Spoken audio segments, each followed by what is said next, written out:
And this is why Barack Obama is elected, because he was the most anti-George W. Bush thing that people could think of, right? And then Obama comes in and continues all of the Bush policies after running on, I'm going to repeal all of these policies. And then, and look, there was a pivot. It was in 2012, okay? It was when Obama was running for re-election. And what did Obama come out and say for his re-election campaign? Did he come out and say, hey, look, remember I told you I would close Guantanamo Bay, and I did it? No, he couldn't say that. Did he say I ended the war in Iraq? Nope. No, he couldn't say that. Did he say we're not torturing people anymore? Did he say we're not dropping bombs? No, in fact, by this point in 2012, not only had Obama continued the war in Iraq and Afghanistan, he had also launched a stupid regime change war in Libya. He was starting to fund a civil war in Syria, and he had the drone bomb campaigns in Yemen and Pakistan. So what did he say? He's got this base of liberals who he hasn't done anything that he promised. So what did he say? I'm for gay marriage.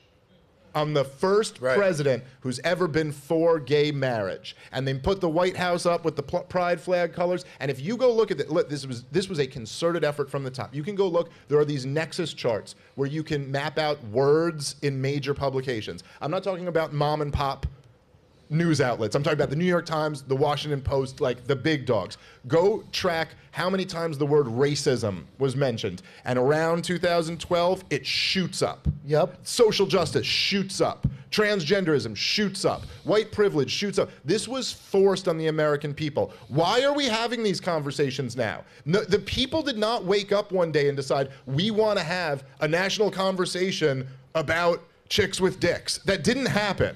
This wasn't an organic movement. It was all of the most powerful people decided this is what we're going to talk about. And why was that? Because it's the perfect, look, when you're failing on policy, you pivot to a culture war. Yep. You pit people against each other, so they're fighting each other. Yep. We had in this country, we had an Occupy Wall Street movement where leftists were standing outside of big banks screaming, we are the 99%. Right-wingers had a populist movement called the Tea Party, where they were outraged about the bailouts of big banks, unsustainable debt, government spending.